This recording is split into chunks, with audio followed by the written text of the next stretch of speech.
हायड्रोजनच्या बाबतीमध्ये काही महत्त्वाचे मुद्दे आपण त्या ठिकाणी डिस्कस केलेले आहेत.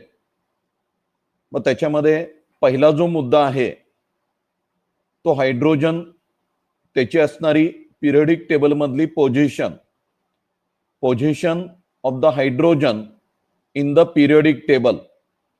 मग त्याच्यामध्ये आपण ऑब्झर्वेशन घेतलं, hydrogen is the first element in the periodic table. या पिरियडिक टेबल मधला हायड्रोजन हा पहिला इलेमेंट आहे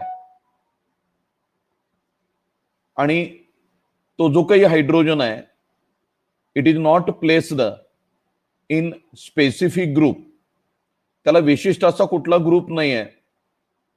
शिवाय हेही आपण डिस्कस केलं, hydrogen resembles group first that is alkali metals and group that is column 17 halogen family. मग त्याच्यामध्ये आपण हायड्रोजनचं रिझेम्बल्स ग्रुप फर्स्ट बरोबरती एकूण 5 मुद्द्यामध्ये आपण बघितलं. त्यापैकी पहिला मुद्दा असेल इलेक्ट्रॉनिक कॉन्फिगरेशन, की जे हायड्रोजनचं इलेक्ट्रॉनिक कॉन्फिगरेशन 1s1 आहे आणि अल्कली मेटलचं electronic configuration general electronic configuration NS1 आहे. आणि हे दोन्ही इलेक्ट्रॉनिक कॉन्फिगरेशन मध्ये आपल्याला साम्य दिसून येत आहे. शिवाय हायड्रोजन हा मोनोव्हॅलंट आहे, तो H+ आयॉन त्या ठिकाणी तयार करतोय, like to that of the Li+, Na+ and K+. हायड्रोजनची व्हॅलन्सी 1 आहे, as it contain only one electron in its outermost shell, like to that of all other alkali metal. शिवाय hydrogen form stable oxide that is water, like to that of the lithium oxide and sodium oxide Li2O and Na2O. And again finally we observed that hydrogen is also a good reducing agent in its atomic as well as molecular state, like to that of the sodium, lithium and potassium. तर हे जे काही मुद्दे आपण बघितलेले आहेत, that resembles of hydrogen with group first. Similarly, hydrogen also resembles to group 17 किंवा column 17, 7th A group, त्याला आपण हॅलोजन फॅमिली म्हणतोय. मग त्याच्याही बाबतीमध्ये आपण काही मुद्दे बघितलेले आहेत. त्यापैकी पहिला मुद्दा, hydrogen is diatomic like to that of all other halogen F2, Cl2, Br2, I2. Again second point is that halogen form H- ion like to that of the F-, Cl-, Br- by gain of 1 electron. Third point is that hydrogen has stable, that is hydrogen by gaining 1 electron it acquire stable electronic configuration of the helium, like to that of the carbon tetrachloride. Carbon tetrachloride मध्ये chlorine हा त्याच्या जवळचा Nobel gas ऑर्गॉनचे electronic configuration प्राप्त करतोय. Similarly CH4 मध्ये hydrogen हा त्याचा जवळचा नोबल गॅस हेलियमचं कॉन्फिगरेशन प्राप्त करताना दिसतोय. त्याच्यानंतर आपण मुद्दा बघितलाय, 1 electron short for duplet in case of hydrogen and in case of halogen 1 electron short for octet. हायड्रोजनच्या बाबतीमध्ये द्विक स्थिती पूर्ण करण्यासाठी 1 इलेक्ट्रॉन कमी आहे, तर बाकीच्या हॅलोजन मध्ये अष्टक स्थिती पूर्ण करण्यासाठी 1 इलेक्ट्रॉन कमी आहे. So that is again similarity with the halogen. And last point is that hydrogen have high ionization enthalpy as similar to that of the halogen. हायड्रोजनची आयोनायझेशन एन्थाल्पी आपण काल बघितली 1312 kilo joule per mole and which is resembles more with halogens. Halogen प्रमाण आणि काल हॅलोजनची particularly फ्लोरीनची ionization enthalpy आपण बघितली 1680 किलो जूल पर मोल. हे दोन रिझेम्बलनेस तपासल्यानंतर आपण अजून एक महत्वाचा मुद्दा बघितला, to certain extent resembles that hydrogen resembles with alkali metal as well as halogen, but it differ from them. हा अल्कली मेटल प्रमाण हॅलोजन प्रमाण जरी त्याचं रिझेंबल दिसून आलं तरी हा जो काही हायड्रोजन आहे तो या दोन्ही कॅटेगरीपेक्षा वेगळा आहे. आणि आपण काल बघितलं हायड्रोजन हॅज युनिक बिहेवियर, याचं एक वेगळंपण आहे. आणि ते वेगळंपण कोणतं आहे तर जेव्हा हायड्रोजन इलेक्ट्रॉन लॉस करतोय, by the loss of electron hydrogen get converted into nucleus. हायड्रोजनचं रूपांतर न्यूक्लियस मध्ये होत आहे, म्हणजेच H+ आयन मध्ये होत आहे, की ज्याची साईज आहे 1.5 इंटू 10⁻³ पिकोमीटर. आणि काल आपण ऑब्झर्वेशन घेतलं, it is extremely small as compare to normal atomic and ionic sizes. ज्या काही नॉर्मल ॲटॉमिक आणि आयोनिक सायझेस आहेत दॅट इज 50 to 200 पिकोमीटर, याच्यापेक्षा कम्पॅरेटिव्हली एक्स्ट्रीमली स्मॉल आहे. And as a consequence, hydrogen does not exist freely and it always associated with other atoms or molecules. And this is the unique behavior of the hydrogen, and therefore it is best to place hydrogen separately in the periodic table. या unique behaviour मुळे आपण हायड्रोजनला periodic table मध्ये एक वेगळं अशा स्वरूपाचं स्थान दिलं गेलेलं आहे. त्याच्यानंतर आपण बघितलं isotopes of the hydrogen. Isotopes बघण्या अगोदर आपण ऑकरन्सचा स्टडी केलाय. पर्टिक्युलरली हायड्रोजन जो आहे तो निसर्गामध्ये जो आढळला जातोय तो डायहायड्रोजन फॉर्म मध्ये, H2 हा त्याचा फॉर्म्युला असेल. आणि त्याचं ऑकरन्स आपण ऑब्झर्व करत असताना पहिला मुद्दा बघितला, it is the most abundant element in the universe. विश्वामधला सगळ्यात मोस्ट अबंडंट इलेमेंट आहे. That is 70% of the total mass of the universe. जे काही विश्व आहे, जे ब्रह्मांड आहे, अवकाश आहे, या अवकाशामध्ये सगळ्यात जास्त सापडणारा जो इलेमेंट आहे तो म्हणजे हायड्रोजन. जवळपास 70% एवढा आपल्याला हा हायड्रोजन आपल्याला युनिवर्समध्ये म्हणजे अवकाशामध्ये आढळला जातोय. So this is the principle element of the solar atmosphere. जे काही सोलार ॲटमॉस्फिअर आहे त्यातला हा प्रिन्सिपल इलेमेंट असेल. आणि दोन महत्वाचे planets, giant planets Jupiter and Saturn consist mostly of hydrogen. थोडस अर्थचा विचार आपण केला.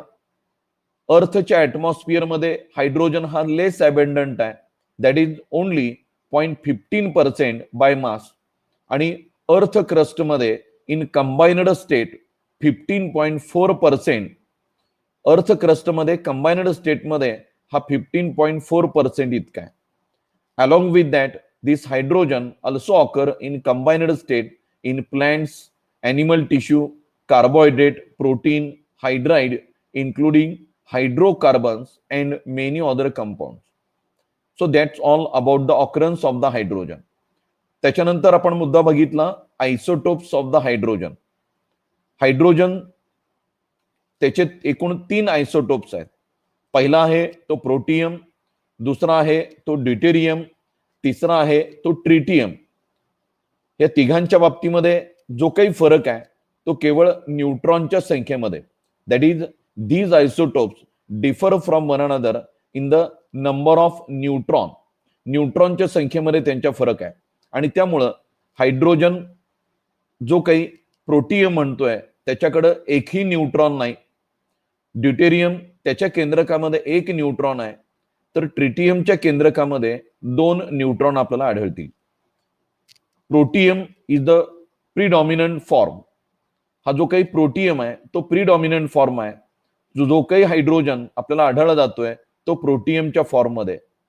Terrestrial hydrogen content 0.0156% of deuterium mostly in the form of HD.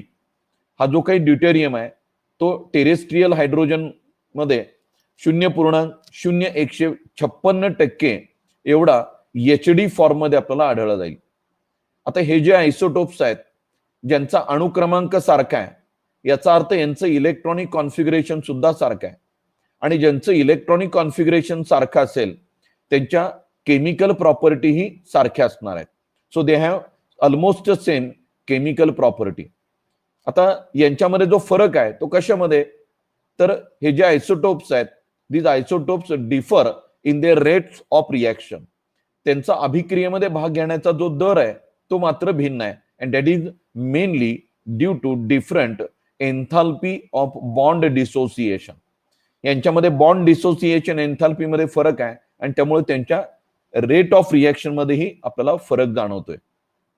शिवाय आपण काल बघितलं, जे काही मास ही जी प्रॉपर्टी आहे ती फिजिकल प्रॉपर्टी आहे. And all these isotopes are differ in their mass, so they are slightly differ in their physical property also. त्यांच्या फिजिकल प्रॉपर्टीमध्येही आपल्याला फरक त्या ठिकाणी जाणवतोय. सगळ्यात महत्वाचा तिसरा जो काही आयसोटोप आहे तो ट्रिटियम, की जो सगळ्यात लेस अबंडंट आहे. Tritium concentration is about 1 atom per 10⁻18 atoms of the protium. म्हणजे प्रपोर्शन जर घेतलं tritium to protium, that is 1:10⁻18. Tritium to protium, tritium एक आढळणार आहे, त्यावेळी प्रोटियमचे अणू असणार आहे 10⁻18 atoms असणार आहे. तर या पद्धतीनं जे प्रपोर्शन आहे ट्रिटियम टू प्रोटियम या पद्धतीनं असेल. And most important fact is that tritium is the radio active, it emits low energy बेटा रेज और बेटा पार्टिकल्स. हा ट्रिटियम जो आहे तो रेडिओ ऍक्टिव्ह आहे, तो लो एनर्जी बेटा पार्टिकल्स इमिट करतोय आणि त्यामुळं या ट्रिटियमचं जे काही हाफ लाईफ पिरियड आहे दॅट इज 12.33 years. मला वाटतं आपण इथंपर्यंत डिस्कशन केलेलं आहे. याचा जो पुढचा भाग आहे तो आपण डिस्कस करणार आहे, that is methods of preparation.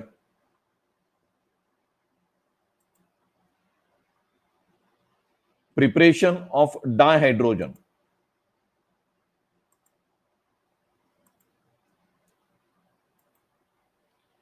Preparation of dihydrogen that is H2. आता हा जो काही डायहायड्रोजन आपण तयार करणार आहे तो तयार करण्यासाठी बाकीच्या इलेमेंट प्रमाणे इथेही आपल्याला 2 मेथड जाणवतील. एक पहिली जी मेथड आहे की ज्याला आपण लॅबोरेटरी मेथड असं म्हणणार आहे, आणि दुसरी जी आहे त्याला आपण कमर्शियल मेथड असं म्हणणार आहे. आता लॅबोरेटरी मेथड आणि कमर्शियल मेथड यांचं वैशिष्ट्य काय, तर लॅबोरेटरी मेथड मध्ये जो काही आपण पदार्थ तयार करणार आहे तो दॅट इज स्मॉल स्केलवरती तो तयार केला जाईल, कमी प्रमाणामध्ये तयार केला जाईल. लॅबोरेटरी स्केल म्हणलं जातं, that is small scale.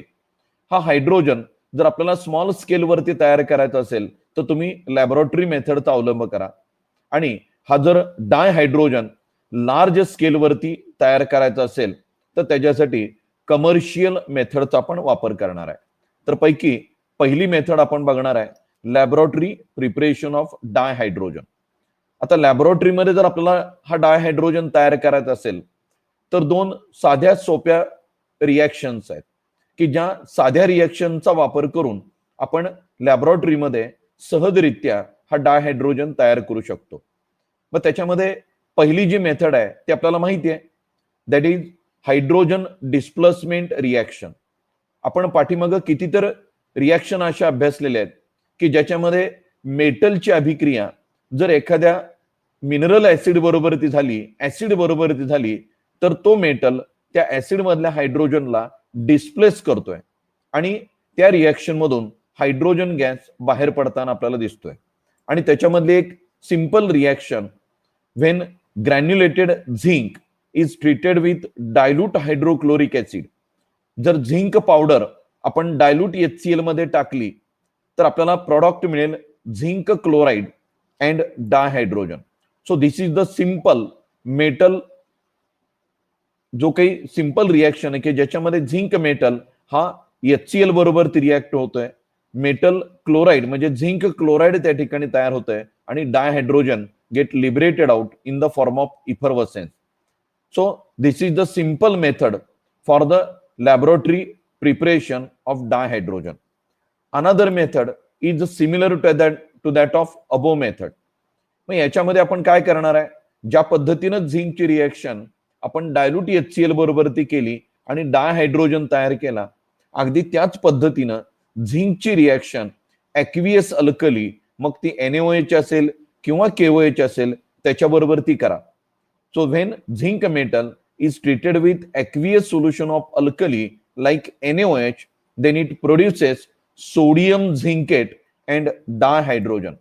So the reaction is zinc metal treated with aqueous solution of alkali like sodium hydroxide, it produces Na2ZnO2. Name of this compound is sodium zincate and effervescence of dihydrogen. So these are two simple reactions by which we can prepare this hydrogen in small scale in the laboratory. So laboratory preparation of dihydrogen by two methods. First one is that action of dilute hydrochloric acid on zinc metal, and second is that action of aqueous solution of alkali like NaOH on again zinc metal. So these are the two laboratory method for the preparation of dihydrogen. Now second is that commercial production of dihydrogen. The commercial production, that is in large scale, we can prepare this dihydrogen by this method. या मेथडच्या सहाय्यानं आपण मोठ्या प्रमाणामध्ये आपण हा डायहायड्रोजन तयार करू शकतो आणि या डायहायड्रोजन तयार करण्यासाठीच्या काही कमर्शियल मेथड्स आपण या ठिकाणी बघणार आहे. त्यापैकी पहिली जी मेथड आहे that is electrolysis of acidified water. जे काही ऍसिडिफाईड वॉटर आहे त्याचे इलेक्ट्रोलिसिस करायचं आहे युझिंग प्लॅटिनम इलेक्ट्रोड्स. त्याच्यामध्ये प्लॅटिनम इलेक्ट्रोड्स डीप करायचे. इलेक्ट्रोकेमिस्ट्रीमध्ये आपण अभ्यासलेला आहे, जर प्युअर वॉटर घेतला असेल तर प्युअर वॉटर हे इलेक्ट्रिसिटीचं बॅड कंडक्टर आहे आणि त्याच्यामध्ये जर आपण इलेक्ट्रोड जरी डीप केले, करंट पास केला, तर there is a no flow of current because of absence of ion present in pure water. So to bring out conduction of electricity through water, we have to add small amount of either dilute HCl or dilute H2SO4. Particularly dilute H2SO4 is added to the water. पाण्यामध्ये dilute H2SO4 add केलं जातं आणि त्या वॉटरला ऍसिडिफाईड water किंवा acidulated water असं म्हटलं जातं आणि या वॉटरमध्ये आपण दोन प्लॅटिनम इलेक्ट्रोड्स बुडवायचे, इलेक्ट्रिक करंट पास करायचा आहे. आपल्याला ऑब्झर्वेशन होईल hydrogen gas get liberated at the cathode.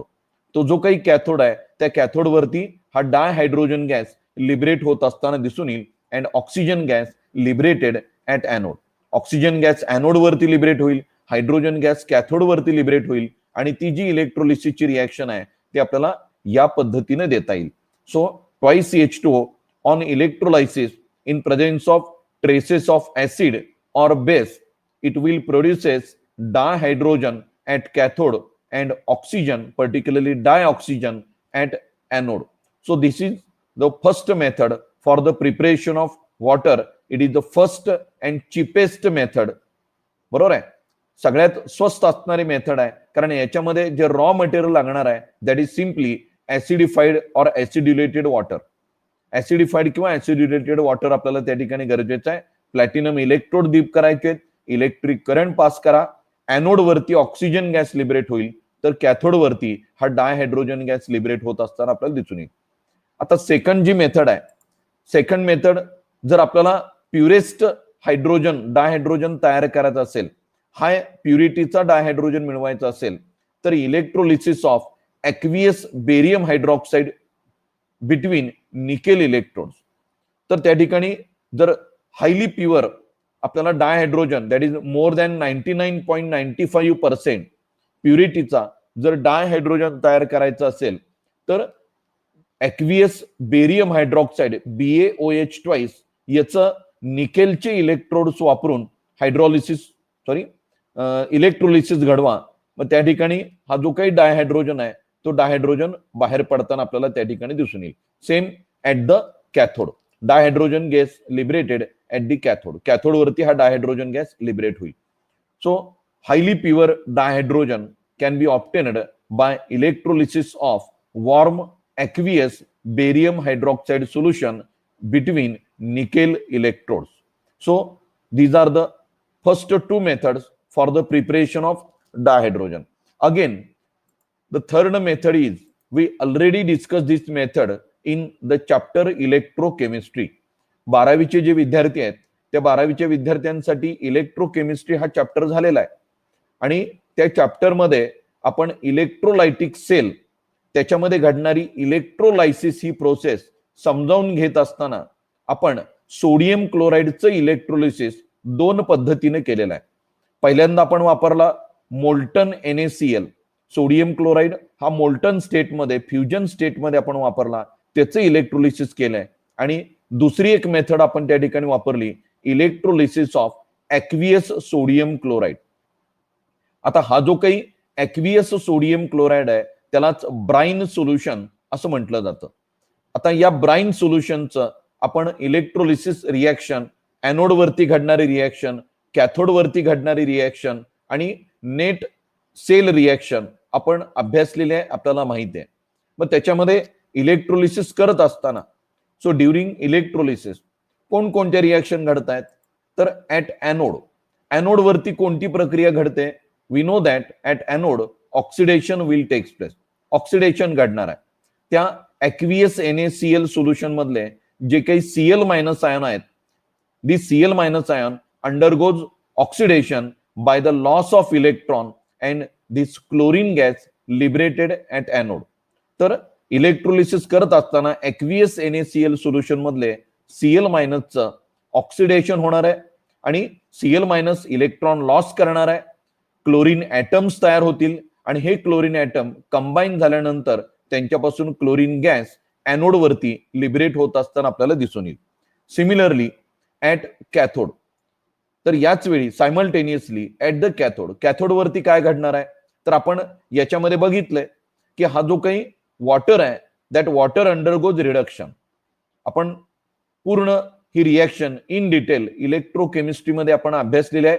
11वी मधले जे विद्यार्थी आहेत त्या विद्यार्थ्यांसाठी ही रिॲक्शन आपण इलेक्ट्रोकेमिस्ट्रीमध्ये डिटेलमध्ये आपण अभ्यासू. याच्यामध्ये वॉटरचंच रिडक्शन का होतं याच्यासाठी बेस्ट रिझन आपल्याला इलेक्ट्रोकेमिस्ट्रीमध्ये या चॅप्टरमध्ये आपण अभ्यासणार आहे. तर कॅथोड वरती जे रिडक्शन घडणार आहे ते वॉटरचं रिडक्शन घडणार आहे.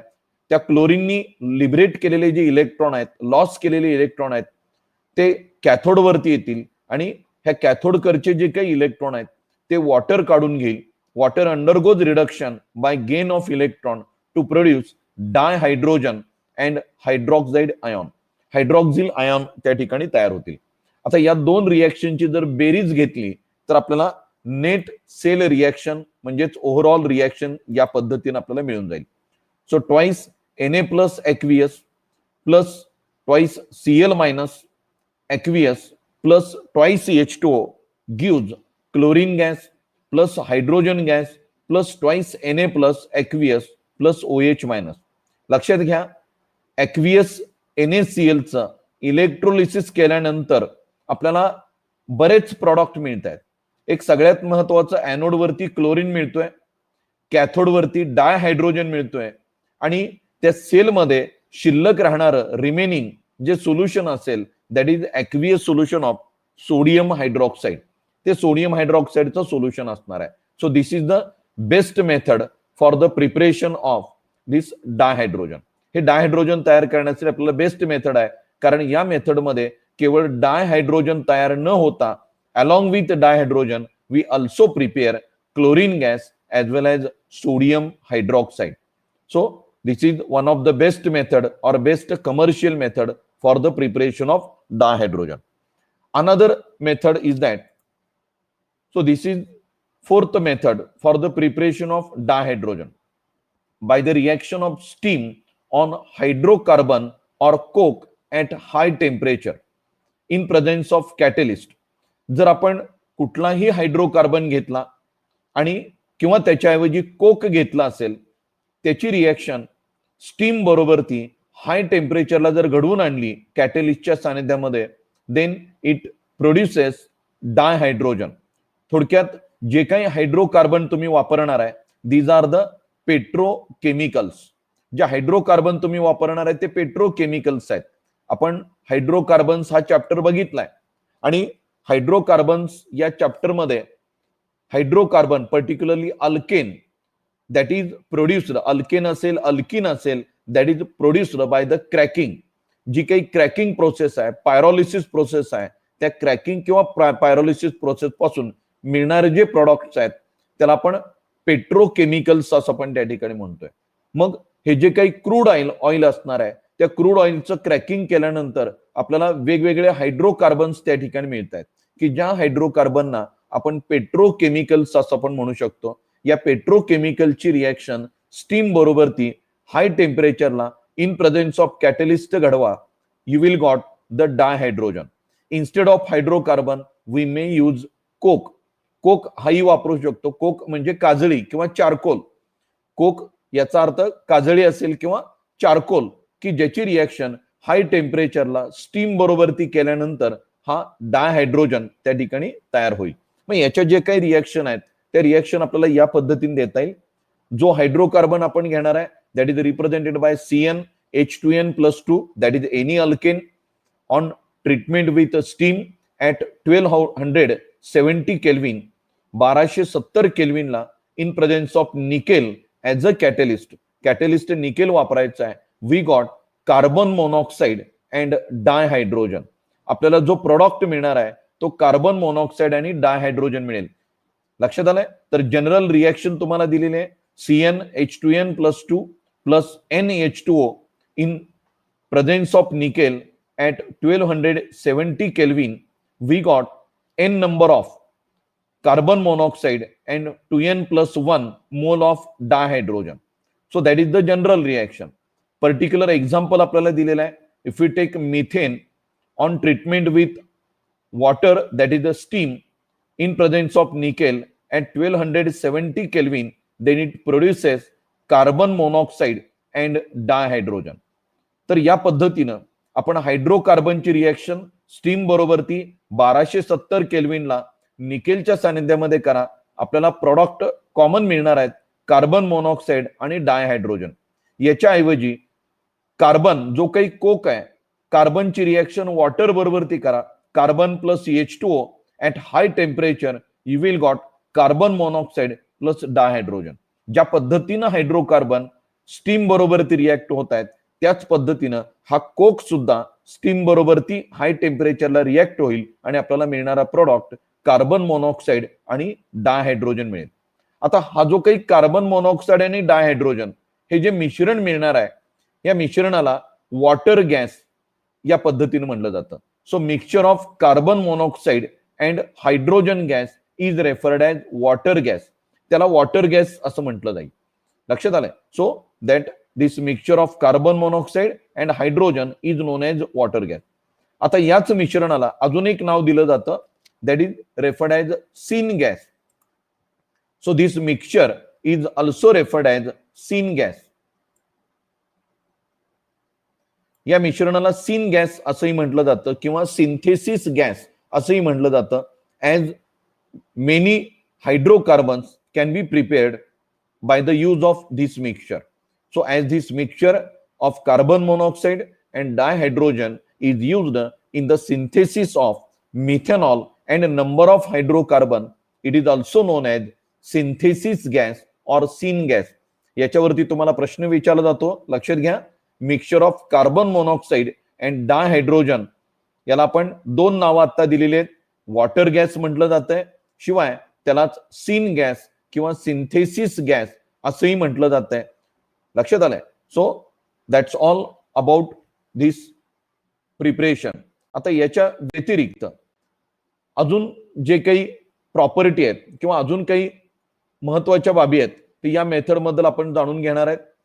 की जे मगाशी आपण सांगितलं की कार्बन म्हणजे कोक याची रिॲक्शन आपण जर स्टीम बरोबरती केली हाय टेम्परेचरला तर कार्बन मोनॉक्साईड आणि हायड्रोजन गॅस त्या ठिकाणी तयार होतोय. ही जी काही प्रोसेस आहे त्याला कोल गॅसिफिकेशन असे म्हटलं जातं. So process of producing syn gas from Coal.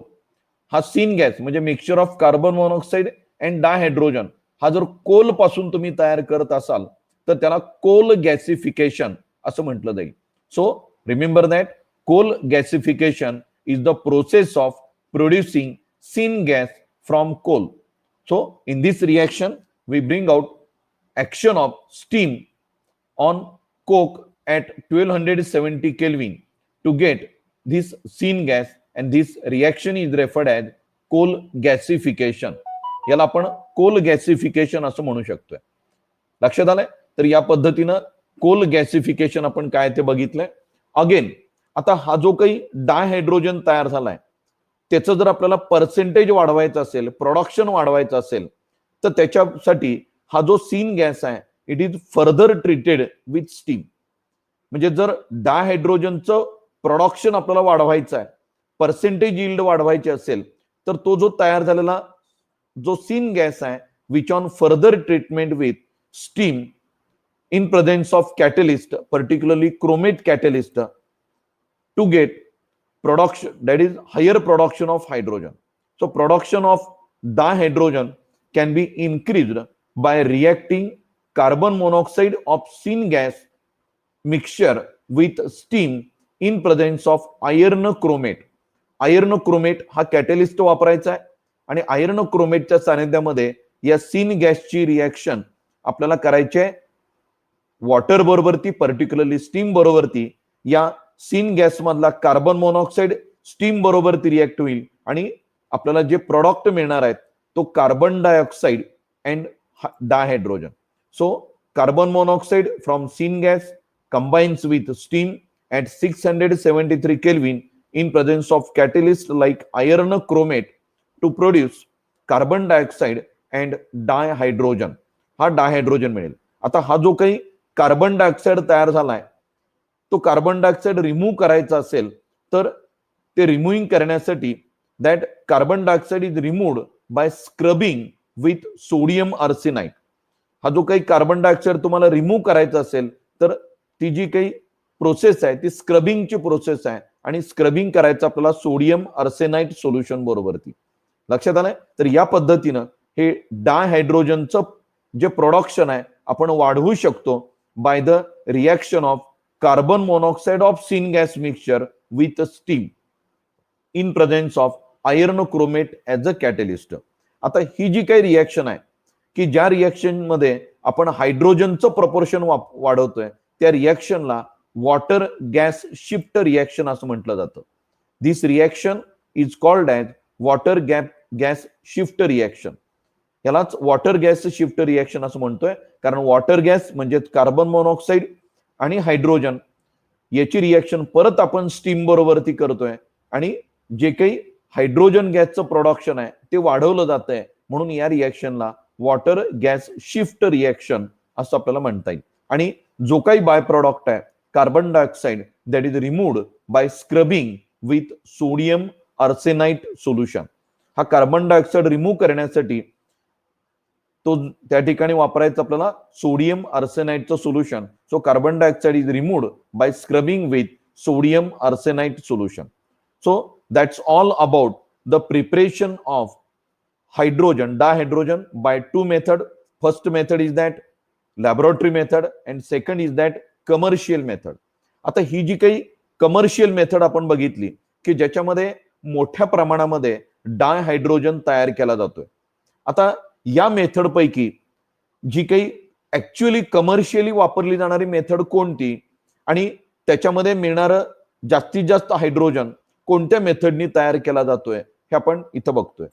तर presently approximately 77% of industrial dihydrogen is produced from petrochemical. तर जवळपास 77% एवढा इंडस्ट्रियल डायहायड्रोजन हा पेट्रोकेमिकल्स पासून तयार केला जातोय. पेट्रोकेमिकल्स म्हणजे काय तर जे हायड्रोकार्बन्स आहेत मगाशी आपण बघितलं हायड्रोकार्बनची रिएक्शन स्टीम बरोबरती 1270 केल्विनला आपण कॅटलिस्टच्या सानिध्यामध्ये घडवायचे आहे. आपल्याला मिळेल ते सीन गॅस किंवा वॉटर गॅस तुम्हाला त्या ठिकाणी मिळून जाईल. आणि तो जो काही सीन गॅस आहे किंवा तो जो काही वॉटर गॅस आपल्याला मिळतोय त्यातल्या डायहायड्रोजनचं पर्सेंटेज किंवा production can be increased by further treatment of carbon monoxide from the syn gas mixture with steam at 673 kelvin in presence of catalyst to get carbon dioxide and dihydrogen. तर 77% of industrial dihydrogen is produced from petrochemical. 18% from the coal, 18% हा coal पासून तयार केला जातोय. 4% from the electrolysis of aqueous solutions, 4% एवढा dihydrogen electrolysis प्रोसेसच्या सहाय्याने तयार केला जातोय. And only 1% that is prepared from other sources. फक्त 1% जो डायहायड्रोजन आहे तो बाकीच्या ज्या उपलब्ध पद्धती आहेत त्या पद्धतीने तयार केला जाणार आहे. तर या पद्धतीनं जो काही कमर्शियल प्रोडक्शन आहे डायहायड्रोजनचं ते सगळ्यात मोठ्या प्रमाणामध्ये इंडस्ट्रियल डायहायड्रोजन आहे तो 77% इतका पेट्रोकेमिकल पासून तयार केला जातोय. So that's all about methods of preparation of dihydrogen. परत एकदा थोडंसं आपण पाठीमागं रिवाइज घेऊया. हायड्रोजन तयार करण्याच्या मुख्य 2 पद्धती आहेत. पहिली जी पद्धती आहे ती लॅबोरेटरी मेथड, की ज्याच्यामध्ये स्मॉल स्केलवरती आपण डायहायड्रोजन तयार करणार आहे. मग त्याच्यामध्ये आपण 2 मेथडचा स्टडी केला. That is action of dilute hydrochloric acid with granulated zinc, आणि दुसरी मेथड बघितली action of aqueous solution of alkali like NaOH on zinc metal. मग त्याच्यामध्ये आपण बघितलं zinc on reaction with dilute HCl we got zinc chloride and dihydrogen. And when zinc metal react with aqueous solution of alkali like NaOH, it will produce sodium zincate and dihydrogen. So these are the 2 methods for the laboratory preparation for the preparation of dihydrogen in the small scale. त्यानंतर आपण method बघितली commercial method. जर large scale वरती मोठ्या प्रमाणामध्ये जर डायहायड्रोजन तयार करायचं असेल तर एकूण 4 मेथडचा आपण स्टडी केलाय. त्यापैकी पहिली जी मेथड आहे that is electrolysis of acidified water. जे ऍसिडिफाईड वॉटर आहे त्याचं इलेक्ट्रोलिसिस करा. Hydrogen gas liberated at the cathode and oxygen gas liberated at the anode. Second method is that highly pure hydrogen that is 99.95%. त्याच्याही पेक्षा जास्त प्युरिटीचा जर आपल्याला डायहायड्रोजन तयार करायचं असेल we can bring out electrolysis of warm and aqueous barium hydroxide solution by using nickel electrode. Nickel इलेक्ट्रोडचा वापर करा. वॉर्म बेरियम हायड्रॉक्साईडचा ॲक्वियस सोल्युशन घ्या, त्याचं इलेक्ट्रोलिसिस करा. मोर दॅन 99.95% प्युरिटीचा डायहायड्रोजन तयार करू शकतोय. त्यानंतर तिसरी मेथड आपण बघितली by the electrolysis of Bryan solution. Aqueous NaCl सोल्युशनचं आपण जर इलेक्ट्रोलिसिस जर केलं तर आपल्याला डायहायड्रोजन तर मिळतोच आहे, पण या डायहायड्रोजन बरोबरती अजूनही 2 महत्वाचे प्रॉडक्ट आपल्याला त्या ठिकाणी मिळत आहेत. पैकी एक म्हणजे क्लोरीन गॅस, की ज्याचा वापर आपण वेगवेगळ्या ठिकाणी क्लोरिनेशन प्रोसेससाठी क्लोरीनचा वापर केला जातोय किंवा क्लोरीनचा वापर वॉटरसाठी डिसइन्फेक्टंट म्हणून केला जातोय. तर या पद्धतीने हा क्लोरीन तयार होतोय. शिवाय सोडियम हायड्रॉक्साईडचं ही प्रिपरेशन त्याच्यामध्ये होतंय. म्हणजेच तिसरी जी मेथड आहे ह्या तिसऱ्या मेथडमध्ये आपण डायहायड्रोजन तर तयार करू शकतोच आहे, पण त्याच्या व्यतिरिक्त क्लोरीन गॅस आणि सोडियम हायड्रॉक्साईड हेही महत्वाचे बाय प्रॉडक्ट आपल्याला या रिएक्शन मधून मिळतील. त्याच्यानंतर चौथी आणि महत्वाची मेथड की ज्याच्या सहाय्यानं सगळ्यात जास्तीत जास्त इंडस्ट्रियल हायड्रोजन तयार केला जातोय. So industrial dihydrogen that is 77% is produced by this method. मग या मेथडमध्ये आपण केलं काय तर जे हायड्रोकार्बन्स आहेत किंवा कोक आहे त्याची रिएक्शन स्टीम बरोबरती 1270 केल्विनला in presence of catalyst like nickel आपण घडवली. आपल्याला प्रॉडक्ट मिळाले कार्बन मोनॉक्साईड आणि डायहायड्रोजन. हे जे काही मिश्रण आहे कार्बन मोनॉक्साईड आणि डायहायड्रोजन यालाच वॉटर गॅस म्हटलं जातं, यालाच सीन गॅस असंही म्हटलं जातं. As this mixture is utilize for the production of methanol and many other hydrocarbons. So it is also referred as synthesis gas or syn gas. आता हा जो काही सीन गॅस आहे त्या सीन गॅस ती जी काही प्रोसेस आहे ती तो सीन गॅस आपण कोल पासून तयार केला असेल तर त्या रिएक्शनला कोल गॅसिफिकेशन असं म्हटलंय. So process of production of syn gas from coal is referred as coal gasification.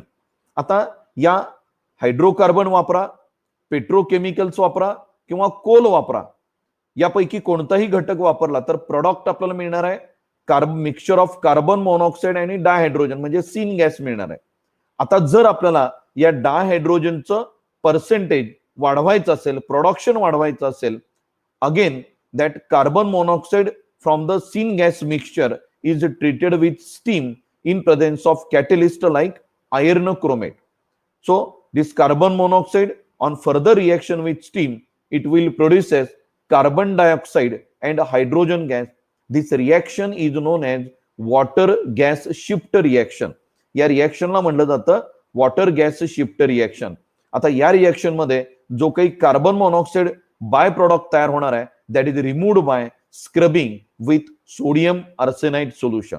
आणि सगळ्यात शेवटी आपण बघितलं की हे जे इंडस्ट्रीयल डायहायड्रोजन आहे तो सगळ्यात मोठ्या प्रमाणामध्ये तयार केला जातोय तो पेट्रोकेमिकल्स पासून. थोड्याफार कमी प्रमाणामध्ये म्हणजे 18% एवढा तयार केला जातोय तो कोल पासून. फक्त 4% तयार केला जातोय तो ॲक्वियस सोल्युशनच्या इलेक्ट्रोलिसिस पासून. आणि अगदी 1% एवढा तो डायहायड्रोजन तयार केला जातोय बाकीच्या अन्य मेथडच्या सहाय्यानं. So that's all about preparation of dihydrogen. तर इथं डायहायड्रोजनचं प्रिपरेशन संपलंय. And the next is that, याच्या पुढचा मुद्दा आहे प्रॉपर्टीज ऑफ डायहायड्रोजन. मग त्या प्रॉपर्टी बघत असताना आपण पहिल्यांदा बघणार आहे physical property. So properties of dihydrogen, first of all physical properties. मग फिजिकल प्रॉपर्टी कोणत्या आहेत तर त्यामध्ये आपल्याला हायड्रोजन गॅस तर तुम्ही अभ्यासला असेल, बघितला असेल. जनरली जे काही बलून्स मिळतात त्या बलून जे वजनानं हलके असणार आहे, जर तो बलून त्याच्यामध्ये जर डायहायड्रोजन गॅस भरला असेल, थोडक्यात तो हवेमध्ये तरंगत वर वर वर निघून जातो. As that hydrogen is lighter than air. हवेपेक्षा हलका आहे आणि हवेपेक्षा हलका असल्यामुळं जर बलून मध्ये तो डायहायड्रोजन भरला तर तो बलून हवेमध्ये उंच उंच उंच जाणार आहे. बाकीचे बलून जर आपण साधी ऑर्डिनरी एअर पंपच्या साह्यानं भरली तर तो बलून खाली परत पडणार आहे, कारण भरलेली हवा ही जड असणार आहे आणि त्यामुळे तो बलून खाली पडताना आपल्याला त्या ठिकाणी दिसतो. पण या बलून मध्ये जर आपण डायहायड्रोजन भरला तर तो बलून उंच उंच आकाशामध्ये आपल्याला जाताना त्या ठिकाणी दिसून येईल. तर हा जो काही डायहायड्रोजन आहे त्याची पहिली फिजिकल प्रॉपर्टी आपल्याला सांगता येईल, it is colourless, odourless, tasteless and combustible gas. हा रंगहीन आहे, याला कुठल्याही प्रकारचा वास नाही, चव नाही आणि सगळ्यात महत्वाचं ज्वलनशील अशा स्वरूपाचा आहे. So it is combustible gas. So this hydrogen on combustion produces water. हायड्रोजनचं जर कंबशन झालं तर पाणी तयार होतं. So this hydrogen gas is combustible gas. Another property मी जस्ट आता सांगितलं that this dihydrogen is lighter than air. हवेपेक्षा हलका आहे, त्यामुळे जे शोभेचे बलून आहेत, लक्षात आलं, जे बलून्स जे चौपाटीला जे बलून्स विकले जात आहेत त्या बलून मध्ये भरलं जातं तो डायहायड्रोजन भरला जातो आणि हा डायहायड्रोजन वजनानं हवेपेक्षा हलका असल्यामुळं तो उंच उंच बलून हवेमध्ये निघून जातो. तर या पद्धतीनं प्रॉपर्टी आपल्याला इथे दिसून येईल, this dihydrogen is lighter than air. दुसरी एक महत्वाची property, it is also insoluble in water. So this dihydrogen हा पाण्यामध्ये कसल्याही प्रकारचं विरघळत नाही. It is insoluble in water. So these are the important properties of dihydrogen. Along with that, we also know the properties of this dihydrogen with deuterium and tritium. It's another isotope. एक आपण table बघणार आहे की ज्या टेबलमध्ये ह्या सगळ्या hydrogen, deuterium आणि ट्रिटियम या तिन्हीच्या ज्या काही कॉमन प्रॉपर्टी आहेत त्या प्रॉपर्टी समाविष्ट केलेल्या आहेत. शिवाय आपण पाठीमाग हे जे काही प्रोटियम, ड्यूटेरियम आणि ट्रिटियम या तिघांमध्ये पाठीमाग आपण सांगितलं slight difference in the physical property and slight difference in the rate of reaction. Physical property मधला डिफरन्स हा त्यांच्या वस्तुमानामधल्या फरकामुळे आहे, तर त्यांच्या रेट ऑफ रिएक्शन मधला फरक हा त्यांच्या बॉन्ड डिसोसिएशन एन्थाल्पी मधल्या असणाऱ्या फरकामुळे आहे. तर तो जो काही टेबल आहे की ज्या टेबलमध्ये ह्या सगळ्या प्रॉपर्टींचा समावेश आपण या ठिकाणी केलाय. So look at the table and observe the property. ह्या ज्या काही प्रॉपर्टी आहेत त्या प्रॉपर्टीचं ऑब्झर्वेशन करा. मग त्याच्यामध्ये पहिली प्रॉपर्टी तुम्हाला सांगितली आहे रिलेटिव्ह अबंडन्स. तो जो काही हायड्रोजन असेल त्याचा रिलेटिव्ह अबंडन्स, ड्यूटेरियमचा रिलेटिव्ह अबंडन्स आणि ट्रिटियमचा रिलेटिव्ह अबंडन्स. तर रिलेटिव्ह अबंडन्स हायड्रोजनचा 99.98%, अगदी एक्झॅक्टली सांगायचं झालं तर 99.985% ऑफ द डायहायड्रोजन. ड्यूटेरियम मगाशी आपण बघितलं, टेरेस्ट्रियल हायड्रोजन जो काही ड्यूटेरियम असेल की जो 0.0156% एवढा असणार आहे. And tritium is very very least one, that is 10⁻15%. 10⁻15% एवढा ट्रिटियम आपल्याला आढळला जाणार आहे. रिलेटिव्ह ॲटॉमिक मास, हायड्रोजनचा ॲटॉमिक मास आहे 1.008, ड्यूटेरियमचा आहे 2.014, ट्रिटियमचा आहे 3.016. हायड्रोजन, ड्यूटेरियम आणि ट्रिटियम यांचं सॉलिड स्टेटमध्ये जर रूपांतर केलं आणि त्याचा मेल्टिंग पॉइंट जर काढला तर हायड्रोजनचा मेल्टिंग पॉइंट असेल 13.96, ड्यूटेरियमचा असेल 18.73 अँड ट्रिटियम हॅव्हिंग 20.62. लक्षात घ्या, हायड्रोजन, ड्यूटेरियम आणि ट्रिटियम यांचं मास वाढत जात आहे. थोडा थोडा त्यांचा जो काही आकार आहे तोही आकार वाढला जातोय आणि आकार वाढल्यामुळं इंटर मॉलिक्युलर जे व्हॅन्डरवॉल फोर्सेस आहेत त्यांची स्ट्रेंथ वाढली जाते आहे. त्यामुळे मेल्टिंग पॉइंट आणि बॉइलिंग पॉइंट या दोन्हीही प्रॉपर्टी आपल्याला हायड्रोजन, ड्यूटेरियम आणि ट्रिटियम यांच्यामध्ये थोड्या थोड्या फरकानं वाढत गेलेलं दिसून येईल. आता बॉइलिंग पॉइंटचा विचार केला तर हायड्रोजनचा बॉइलिंग पॉइंट आहे 20.39 kelvin, that of deuterium 23.67 and that of tritium 25 kelvin. Density of the dihydrogen is 0.09, that of deuterium is 0.18 and that of tritium is 0.27. आता इथून पुढच्या ज्या काही प्रॉपर्टी आहेत त्या प्रॉपर्टीमध्ये आपल्याला ट्रिटियम फारसा दिसून येत नाही because of it's a radio active nature. आपण पाठीमागे बघितलंय ट्रिटियमचा हाफ लाईफ टाइम हा फक्त 12.33 इयर इतका आहे आणि हा हाफ लाईफ टाइम हा शॉर्ट असल्यामुळं, तो रेडिओ ऍक्टिव्ह असल्यामुळं आपल्याकडं त्याच्या जेवढ्या हायड्रोजन आणि ड्यूटेरियमच्या प्रॉपर्टी उपलब्ध आहेत तेवढ्या ट्रिटियमच्या प्रॉपर्टी उपलब्ध नाहीत. मग त्याच्यामध्ये एन्थाल्पी ऑफ फ्युजन आहे, एन्थाल्पी ऑफ वेपरायझेशन आहे आणि सगळ्यात महत्वाची जी property enthalpy of bond dissociation. हायड्रोजनची बॉन्ड डिसोसिएशन एन्थाल्पी आहे 435.88, that is kilojoule per mole, and that of deuterium is 443.35 kilojoule per mole at 298.2 kelvin. तर या पद्धतीनं काही प्रॉपर्टी या टेबलमध्ये समाविष्ट केलेल्या आहेत. फारसं काही तुम्हाला या प्रॉपर्टींबद्दल विचारलं जाणार नाही, पण जर आपल्याला त्यांची ऑर्डर सांगायची झाली, मेल्टिंग पॉइंट, बॉइलिंग पॉइंट, बरोबर आहे, आपल्याला सांगता येईल it goes on increasing from hydrogen to tritium. Hydrogen पासून ट्रिटियम पर्यंत वाढत जाणार आहे as their mass get increases. त्यांचं वस्तुमान जे काय आहे ते वाढत जात आहे आणि त्यामुळं त्यांच्या फिजिकल प्रॉपर्टीमध्ये थोडं थोडं इन्क्रीज झालेलं आपल्याला त्या ठिकाणी दिसून येईल. So that's all about the physical properties of the dihydrogen and its isotope. Hydrogen किंवा त्याचे जे आयसोटोप आहेत यांच्या काही फिजिकल प्रॉपर्टी आपल्याला शक्यतो यातलं काही विचारलं जाणार नाही.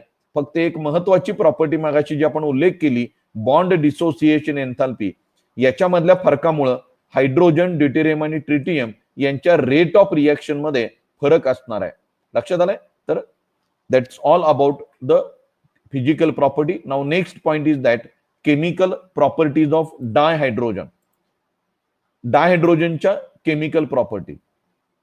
आता डायहायड्रोजनच्या केमिकल प्रॉपर्टी आपण बघत असताना ऑब्झर्वेशन आपल्याला असे येत आहे that this dihydrogen have high bond dissociation enthalpy. हायड्रोजनची जी बॉन्ड डिसोसिएशन एन्थाल्पी आहे ती जास्त आहे आणि बॉन्ड डिसोसिएशन एन्थाल्पी जितकी जास्त असेल तेवढी त्या पदार्थाची केमिकल रिएक्टिव्हिटी ही कमी असणार आहे.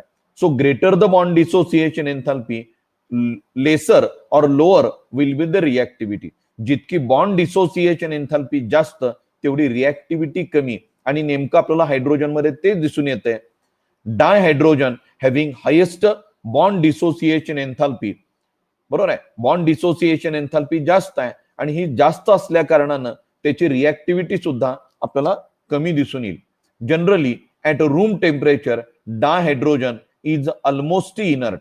रूम टेम्परेचरला हा डायहायड्रोजन हा ऑलमोस्ट इनर्ट आहे. मग त्याचं कारण आपल्याला दुसऱ्या मुद्द्यामध्ये दिसून येईल. The HH bond dissociation enthalpy is highest for single bond between two atoms of any element. Hydrogen मधला HH जो सिंगल बॉन्ड आहे त्याची बॉन्ड डिसोसिएशन एन्थॅल्पी आणि दुसऱ्या कुठल्याही पदार्थामध्ये दोन ऍटम मध्ये असणाऱ्या सिंगल बॉन्डची बॉन्ड डिसोसिएशन एन्थॅल्पी जर आपण तुलना केली, लक्षात आलंय, तर हायड्रोजन मधली HH single bond dissociation एन्थॅल्पी is highest as compared to the single bond dissociation enthalpy in case of any two atom. कुठल्याही मूलद्रव्याच्या दोन ऍटम मध्ये जो काही सिंगल बॉन्ड आहे त्याच्या बॉन्ड डिसोसिएशन एन्थॅल्पी पेक्षा हायड्रोजन मधली बॉन्ड डिसोसिएशन एन्थॅल्पी ही कंपॅरेटिव्हली जास्त आहे. आणि म्हणून तर पुढचा मुद्दा महत्वाचा आहे. It is because of this factor that dissociation of hydrogen into its atom is only 0.081% around 2000 kelvin.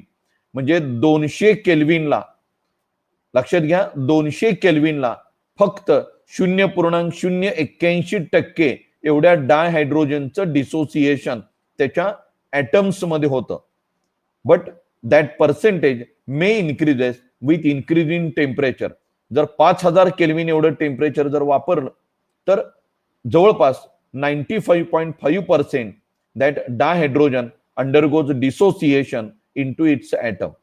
थोडक्यात रूम टेम्परेचरला या डायहायड्रोजनचं डिसोसिएशन होत नाही आणि याचाच अर्थ that dihydrogen at room temperature it is almost inert.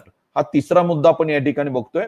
It is relatively inert at room temperature due to high HH bond enthalpy and thus atomic hydrogen is produced at high temperature. Just आता आपण वरच्या मुद्द्यामध्ये बघितलं, जर डायहायड्रोजन 2000 केल्विनला जर treat केला तर फक्त 0.081% एवढंच डिसोसिएशन होत आहे त्याच्या हायड्रोजन ऍटम्स मध्ये. मात्र 5000 केल्विन जर तुम्ही टेम्परेचर वापरलं at high temperature that is 5000 kelvin, approximate 95.5% that dihydrogen get dissociated into its atoms. मग हे 5000 केल्विन टेम्परेचर कसं मेंटेन करायचं आहे? By the use of electric arc. Electric आर्कचा वापर केला जाईल किंवा अल्ट्राव्हायलेट रेडिएशनचा वापर केला जाईल. लक्षात घ्या, atomic hydrogen is produced at high temperature in an electric arc under ultraviolet radiation. एकतर इलेक्ट्रिक आर्कचा वापर करा किंवा अल्ट्राव्हायलेट रेडिएशनचा वापर करा की जेणेकरून तुम्ही 5000 किंवा त्याच्यापेक्षा जास्त केल्विन एवढं टेम्परेचर मेंटेन करू शकाल आणि जास्तीत जास्त ॲटॉमिक हायड्रोजन आपण त्या ठिकाणी तयार करू शकतो. सो हे जे काही 3 मुद्दे आहेत ते 3 मुद्दे आपल्याला सांगतायत की hydrogen is almost less reactive or it is inert at room temperature. Next point is that आता हा जो हायड्रोजन आहे तो रिएक्शन मध्ये भाग घेतोय. कशामुळे रिएक्शन मध्ये भाग घेतोय? As it's incomplete 1s1 atomic orbital. So due to incomplete 1s1 electronic configuration, atomic hydrogen combines with almost all element. जवळपास सगळ्या मूलद्रव्यांबरोबर ती हायड्रोजन कंबाईन होत असताना आपल्याला दिसून येतोय. सो पण लक्षात घ्या, हायड्रोजन ची जी रिएक्टिव्हिटी आहे ती रिएक्टिव्हिटी हाय टेम्परेचरलाच दिसून येईल. नॉर्मल टेम्परेचरला किंवा रूम टेम्परेचरला त्याची रिएक्टिव्हिटी आपल्याला दिसून येणार नाही. जर रिएक्टिव्हिटी वाढवायची असेल तर तुम्हाला त्या डायहायड्रोजनचं रूपांतर ॲटॉमिक हायड्रोजन मध्ये करावं लागेल आणि ॲटॉमिक हायड्रोजन मिळवायचं असेल तर एकतर इलेक्ट्रिक आर्क किंवा अल्ट्राव्हायलेट रेडिएशनचा आपल्याला वापर करायचा आहे. आता जी काही रिएक्टिव्हिटी आहे ती या 3 मुद्द्यांमुळे आपल्याला दिसून येईल.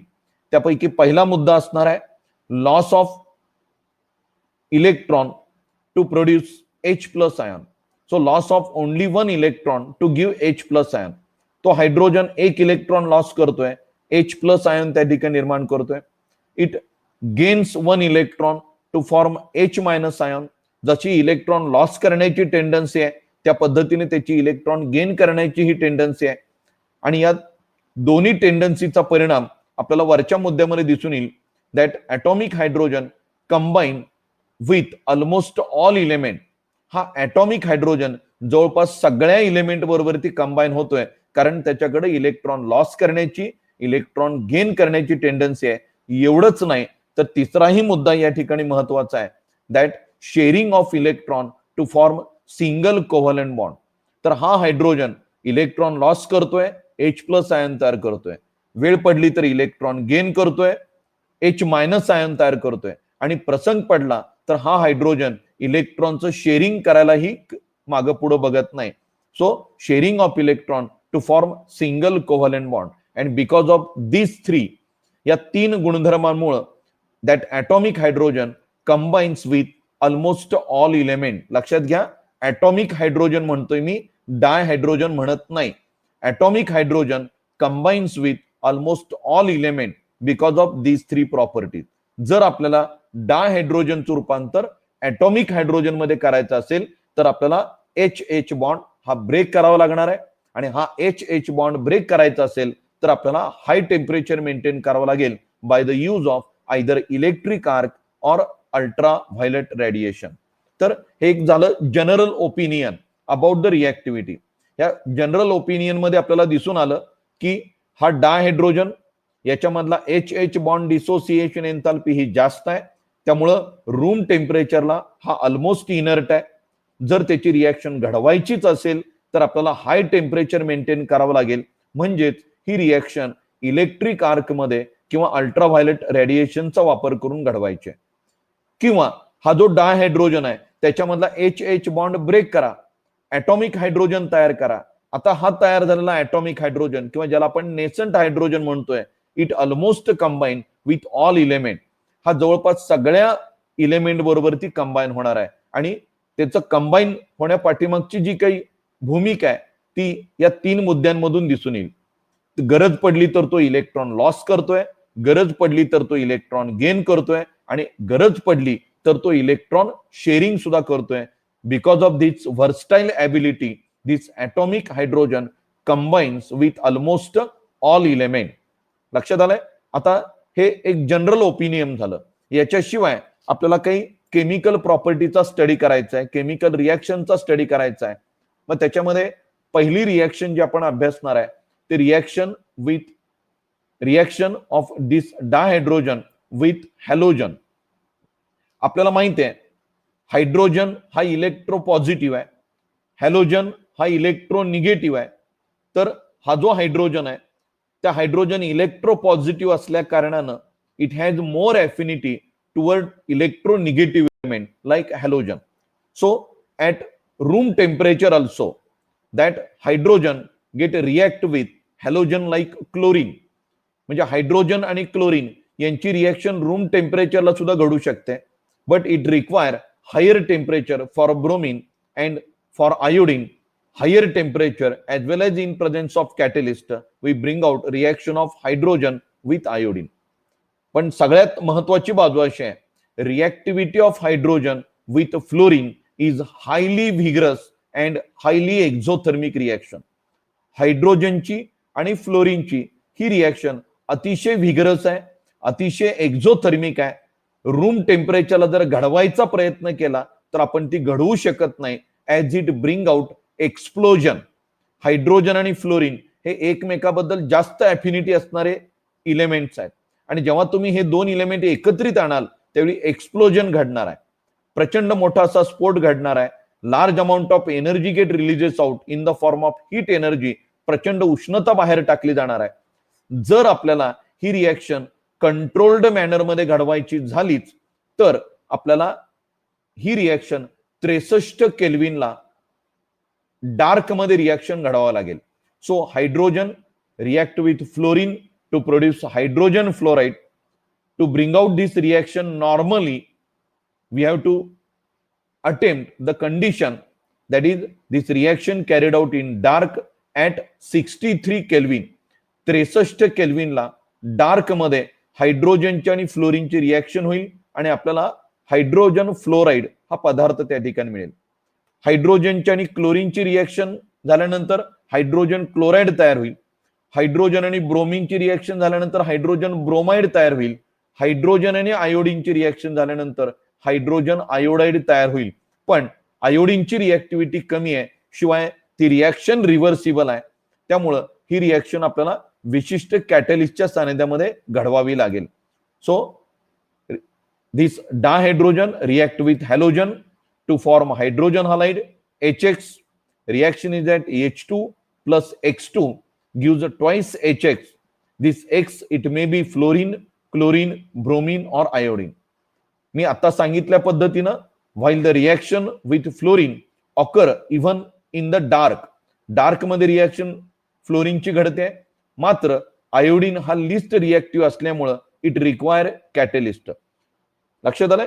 तर सगळ्यात हायेस्ट रिएक्टिव्हिटी फ्लोरीनची आहे आणि सगळ्यात लोएस्ट रिएक्टिव्हिटी आयोडीनची असेल तर फ्लोरीन टू आयोडीन रिएक्टिव्हिटी कमी कमी होत जाणार आहे. Now second reaction is that reaction with dioxygen. हायड्रोजनची डाय ऑक्सिजन बरोबरतीची रिएक्शन. आता ही तर रिएक्शन सिंपल आहे, that dihydrogen on reaction with डायहायड्रोजन